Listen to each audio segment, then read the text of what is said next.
അസ്സലാമു അലൈക്കും വറഹ്മത്തുള്ളാഹി വബറകാതുഹു. ഇൻഷാ അല്ലാഹ് നൗഷാദ് ശംസുൽ ഉലമയുമായി കൊണ്ട് ബന്ധപ്പെട്ട ഒരു കാര്യം പറയുന്നുണ്ട്. അത് നമുക്കൊന്ന് കേട്ടു നോക്കുക. ആദ്യം നൗഷാദ് ഒന്ന് പറയട്ടെ. നിങ്ങളെന്താ മനസ്സിലാക്കിയത്? എവിടെയാ നിങ്ങൾക്ക് പഴച്ചത്? ആരടുത്ത് ഞങ്ങൾ പോകുന്നത്? ശംസുൽ ഉലമക്ക് എന്താ പഴച്ചു എന്ന് വിശദീകരിക്കുക. ശംസുൽ ഉലമക്ക് എന്താണ് പിഴച്ചത് എന്നൊന്ന് വിശദീകരിക്കാനാണ് നൗഷാദ് ആവശ്യപ്പെടുന്നത്.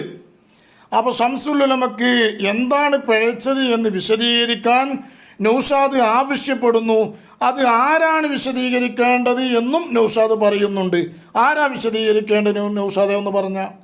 അതുകൊണ്ട് നിങ്ങൾ എന്താ ചെയ്യാന്ന് ഇപ്പൊ ജീവിച്ചിരിക്കുന്നവർ ഉത്തരം പറഞ്ഞാൽ മതി. എന്താണ് ശംസുൽ ഉലമക്ക് പിഴച്ചത്? ശംസുൽ ഉലമക്ക് പിഴച്ചത് എന്താണ് എന്നുള്ളത് പറയേണ്ടത് ജീവിച്ചിരിപ്പുള്ള ആളുകളാണ് പറയേണ്ടത് എന്നാണ്. അപ്പോൾ ഖബറിലുള്ള ആൾക്കാരൊന്നും വന്ന് പറയേണ്ടതില്ല. ഇപ്പം ജീവിച്ചിരിപ്പുള്ള ആളുകളാണ് ശംസുൽ ഉലമക്ക് എന്താണ് പിഴച്ചത് എന്ന് പറയേണ്ടത് എന്നാണ് പറയുന്നത്.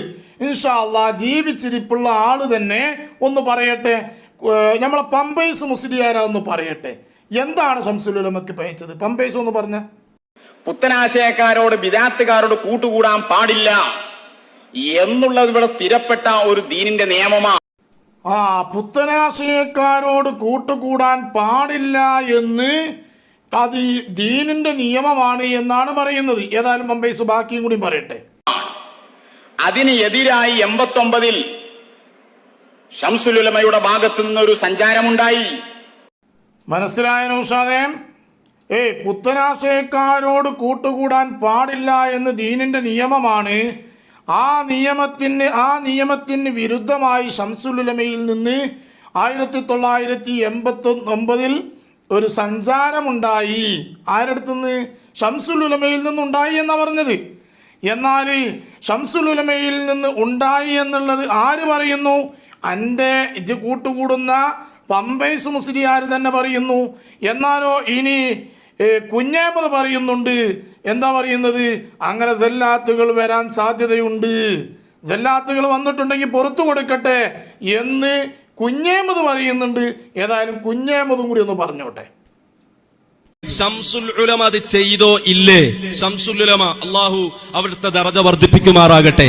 എന്തെങ്കിലും അവിടുത്തെ ജീവിതത്തിൽ അങ്ങനത്തെ സല്ലാത്തുകൾ സംഭവിച്ചു പോയിട്ടുണ്ടെങ്കിൽ അള്ളാഹു മഗ്ഫിറത്തും റഹ്മത്തും പ്രദാനം ചെയ്യട്ടെ. നമ്മക്കതിൽക്ക് ആർക്കും ഒരു അഭിപ്രായ വ്യത്യാസമല്ലല്ലോ.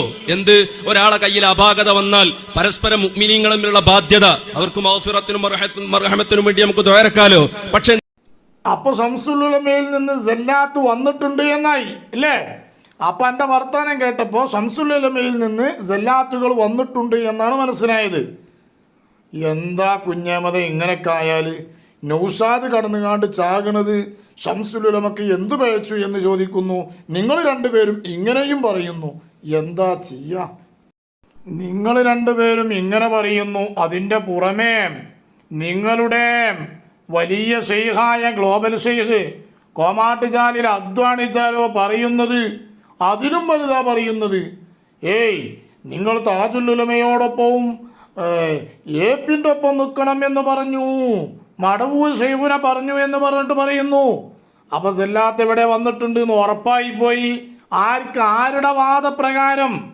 നിങ്ങളുടെ വാദപ്രകാരം പറയുന്നത് കേട്ടോ. ഇപ്പം നിങ്ങൾ ശംസുൽ ഉലമൻ്റെ ഇതൊക്കെ പറയുന്നുണ്ടല്ലോ.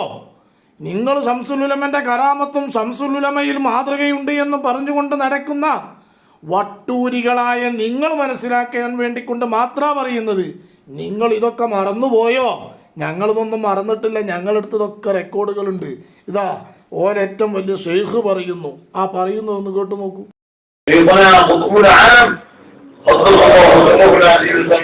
സമസ്ത രണ്ടായ നേരത്തെ ഷെയ്ഖുനാന്റെ അടുത്ത് ചെന്നവരോട് പറഞ്ഞതാണ്, സമസ്ത ഒന്ന് മാത്രമേ ഉള്ളൂ, ദീനിന്റെ കാര്യം നോക്കാൻ ഏപ്പിനെയും കുഞ്ഞിക്കോയത്തങ്ങളെ ഏൽപ്പിച്ചിട്ടുണ്ട്, ഓരോരുത്തരും കൂടിക്കൊള്ളി. ഷെയ്ഖുനാൻ നേരിട്ട് പറഞ്ഞ ആളുകൾ ഇതുപോലെ ഷെയ്ഖാ പറയുന്നത്. ആര് ഷെയ്ഖ്? കുരുവട്ടൂർ ഷെയ്ഖാണ് ഈ പറയുന്നത്. സമസ്ത രണ്ടായ സമയത്ത് മടവൂർ ഷെയ്ഖുനാന്റെ അടുക്കൽ ചെന്നിട്ട് ആരോ പറഞ്ഞോത്തരെ സമസ്തയിൽ ഇപ്പോൾ 2 പിളർപ്പ് വന്നിട്ടുണ്ട്, 2 അഭിപ്രായം വന്നിട്ടുണ്ട്, 2 ആയിട്ടുണ്ടല്ലോ എന്ന് മടവൂർ ശൈഖുനയോട് പറഞ്ഞപ്പോൾ മടവൂർ ശൈഖുന പറഞ്ഞോത്തരെ സമസ്ത ഒന്നേ ഉള്ളൂ, സമസ്ത ഒന്നേ ഉള്ളൂ, നിങ്ങൾ കുഞ്ഞിക്കോയ തങ്ങളൊപ്പവും ഏപ്പിൻ്റെ ഒപ്പം നിന്നോളിയും, അതാണ് സമസ്ത, ഹക്കതാണ് എന്ന് ആര് പറഞ്ഞു? മടവൂർ ശൈഖുന പറഞ്ഞു എന്ന് പറഞ്ഞുകൊണ്ടാണ് ഈ നൗഷാദിൻ്റെ ശൈഖും കോമാട്ടുചാല് മറ്റേ കുഞ്ഞാമീൻ ശൈഖും പമ്പൈസിൻ്റെ ശൈഖുമായ കോമാട്ടുചാലിൽ അത് വിശദീകരിക്കുന്നത്. ഇതൊക്കെ നിങ്ങൾ വിട്ടുപോയോ? ഇതൊക്കെ നിങ്ങൾ മറന്നോ? മറന്നുകൊണ്ടാണോ പറയുന്നത്? എന്നിട്ടാ ഓൻ ചോദിക്കണത് എന്താണ് ശംസുൽ ഉലമക്ക് പഴച്ചത്? ശംസുൽ ഉലമക്ക് എന്താണ് പഴച്ചത്? പഴച്ചു എന്ന് ഞങ്ങൾ ആരും പറഞ്ഞിട്ടില്ല ശംസുൽ ഉലമക്ക് പഴച്ചിട്ടുണ്ട് എന്നുള്ളത്. ആ സമയത്ത് ശംസുൽ ഉലമ അക്കാലഘട്ടത്തിൽ പറഞ്ഞിരുന്നു, ദീനും ലീഗും ഒന്നാണ് എന്ന് പറഞ്ഞ സമയത്ത് അന്ന് ശംസുൽ ഉലമ ലീഗും ദീനും ഒന്നാണെന്ന് പറഞ്ഞപ്പോൾ ലീഗിൻ്റെ ഓഫീസുകൾ അത് സുന്നത്തമായത്തിൻ്റെ ഓഫീസുകളാണെന്ന് പറഞ്ഞപ്പോൾ കാന്തപുരം ഉസ്താദ് പറഞ്ഞു ലീഗ് വേറെ ദീന് വേറെ എന്ന് പറഞ്ഞിട്ടുണ്ട്. അങ്ങനെ ശംസുൽ ഉലമ പട്ടിക്കാട് ജാമ്യയിൽ വെച്ചിട്ട് പറഞ്ഞു ലീഗ് വേറെ ദീന് വേറെ, ലീഗും ദീനും ഒന്നല്ല. ആസാദുവിനെ അവിടുന്ന് പുറത്താക്കിയോ പറഞ്ഞപ്പോൾ അങ്ങനെയാണ് കാസർഗോഡ് പൂച്ചക്കാട് എന്ന് പറഞ്ഞ സ്ഥലത്ത് പോയിട്ട് ദർസ് നടത്തുന്നത്. ഇതൊക്കെ എല്ലാവർക്കും അറിയുന്ന കാര്യമാണ്. ഇജും കുറേ കാലം പ്രസംഗിച്ച് നടന്നിരുന്നു. പ്രസംഗിച്ച് ആദർശ മുന്നേറ്റം എന്ന് പറഞ്ഞുകൊണ്ട് നീ പ്രസംഗിച്ച പ്രസംഗത്തിൽ നീ പറയുന്നത് എന്താണ്? ഒന്ന് പറയട്ടെ, പറയേ, നൗഷാദൻ ഒന്ന് പറയട്ടെ. അല്ലാഹനെ അല്ലാതെ ഞങ്ങൾ ഭയപ്പെടുകയില്ല. അതാ ഞങ്ങളെ താജുൽ ഉലമ പഠിപ്പിച്ചത്. സ്വന്തം ഉസ്താദ് പറഞ്ഞതിനെതിരെ പറഞ്ഞപ്പോ, ഉസ്താദിനെതിരെ എന്നൊരു വാദം വന്നപ്പോ ഹക്ക് ഞാൻ പറയും, അതിനെതിരെ ഉസ്താദ് പ്രശ്നമാണെങ്കിൽ പഠിപ്പിച്ച ഇൽമ എടുത്തോ എന്ന് പറഞ്ഞ നേതാവിന്റെ അനുയായികളായ ഞങ്ങൾ. അത് പഠിച്ചു വെച്ചോളൂ ശരിക്കും. ഇതാരാ പറയണറിയോ? നൗഷാദാ പറയണത്.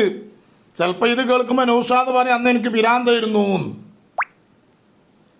പിരാന്തായിരുന്നു ചിലപ്പോൾ നൗഷാദ് പറയാൻ സാധ്യതയുണ്ട്. കാരണം അങ്ങനെയാണ് നൗഷാദിൻ്റെ ഇപ്പോഴത്തെ അവസ്ഥ, അങ്ങനെയാണ്. എന്താ ചെയ്യാം?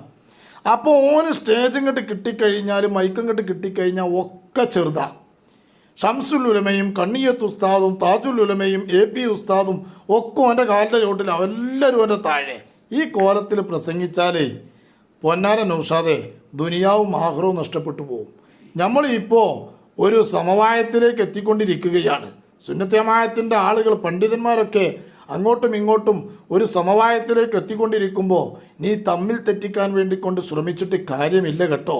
കാരണം സയ്യിദുൽ ഉലമ ജിഫിരി മുത്തുക്കോയ തങ്ങളും സുൽത്താനുൽ ഉലമ കാന്തപുരം ഉസ്താദ് അവറുകളും എല്ലാവരും ഒരുമിച്ച് ഒറ്റക്കെട്ടോടെ പോകണമെന്ന് താല്പര്യപ്പെട്ടുകൊണ്ട് നിൽക്കുന്നതിൻ്റെ ഇടയിൽ നിന്റെ കുത്തിത്തിരിപ്പൊന്നും എവിടെയും വേകൂല. ആയതുകൊണ്ട് നീ തന്നെയാണ് ഇതുപോലെ പ്രസംഗിച്ചതും നിന്റെ ആൾക്കാർ തന്നെയാണ് ഈ രൂപത്തിലൊക്കെ പറഞ്ഞിട്ടുള്ളത്. ഞങ്ങളൊക്കെ അന്ന് പറഞ്ഞിട്ടുണ്ടെങ്കിൽ ഒരു മാന്യമായ രൂപത്തിലായിരുന്നു സംസാരിച്ചിരുന്നത്. ഞങ്ങളെ നേതാക്കന്മാരൊക്കെ പറഞ്ഞിരുന്നത് ഒരു മാന്യതയുണ്ടായിരുന്നു. എത്രത്തിൽ സംഘടന 1989 പിരിഞ്ഞിട്ട് ഇരു സംഘടനകളായിട്ട് പോലും, ഇരു സംഘടനകളിൽ ഇന്നൊരു പ്രസംഗമാണെങ്കിൽ ഇന്ന് AP വിഭാഗത്തിൻ്റെ ആണെങ്കിൽ നാളെ EK വിഭാഗത്തിൻ്റെതാണെങ്കിൽ അവിടെയൊക്കെ പ്രസംഗിക്കുമ്പോഴൊക്കെ പ്രതിപക്ഷ ബഹുമാനങ്ങളും അതുപോലെ മറ്റു കാര്യങ്ങളും ഒക്കെ ഉണ്ടായിരുന്നു. നിന്റെ പ്രസംഗത്തിൽ അങ്ങനെയല്ല. നീ ആരെ പറയുന്നത് അടിച്ചങ്ങട്ട് ആക്ഷേപിക്കുകയാണ്. ഇത് നിനക്ക് ദുനിയാവിലും ആഖിറത്തിലും കേടാണെന്ന് നീ മനസ്സിലാക്കുന്നത് നല്ലതാണ്. പടച്ച റബ്ബ് അൻ്റെ ഷർറിനെ തൊട്ട് അതുപോലെ മുസ്ലിം ഉമ്മത്തിനെ കാത്തുരക്ഷിക്കട്ടെ. ആമീൻ യാ റബ്ബൽ ആലമീൻ.